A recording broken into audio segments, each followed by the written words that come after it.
Functions of the immune system that help fight off invading bacteria. Imagine you're riding your bike and try a fancy new trick. Unfortunately, you have overestimated your skill level and you fall and scrape your leg on the gravel. Since the skin was penetrated, the bacteria invades your body. Phagocytic white blood cells, called macrophages, seek out any bacteria that have entered the wound.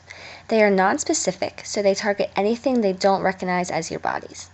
The macrophages are attracted by the inflammatory response of damaged cells. They directly destroy microbes by engulfing them using phagocytosis. Phagocytosis occurs when a microbe is engulfed by the macrophage into a vacuole. Then, the microbe is broken down by enzymes within lysosomes, and then the waste is excreted. However, the antigens are embedded into the cell membrane of the macrophage. They act as a signal to helper T cells, alerting them that there is a pathogen in the body. So when you fell and bacteria entered your body, macrophages work to break down the invaders. Macrophages targeted anything that was foreign. There are other things in your body that target specific invaders.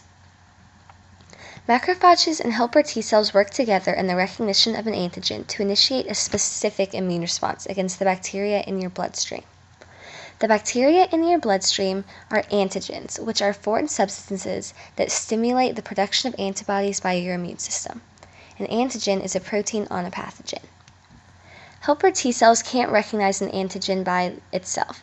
This is because the antigen doesn't fit into the T cell receptor, so in order for T cells to do their job, macrophages help out. The macrophage engulfs the antigen through phagocytosis, and enzymes in the macrophage break down the antigen into smaller fragments. The fragments then come to the cell's surface. The helper T cell is now able to recognize the fragments of antigens. The receptor on the T cell attaches to the antigen. The helper T cell is then activated and sends out chemical signals called cytokines. Cytokines select specific B and T cells to fight a particular antigen that is extracellular, which means found in the plasma of blood. The specific B lymphocyte that is selected will be cloned and specialized into plasma B cells and memory B cells that secrete specific antibodies that target the specific antigen that was presented. Plasma cells secrete antibodies, which are produced by B cells that recognize and bind to specific antigens. Antigens stimulate the production of antibodies.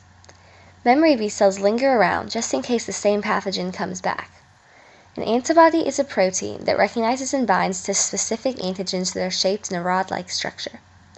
3 ways that antibodies increase the chance of phagocytosis are: neutralization, which blocks viral binding sites. This prevents bacteria and viruses from being able to bind to your cell membranes and get in.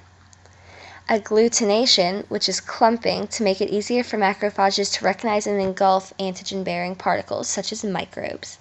And precipitations of soluble antigens, meaning that soluble antigens that dissolve in plasma of blood are solidified and easier to engulf. When macrophages engulf antigens and the antigen is recognized as being foreign, the body is alerted so it can get some help.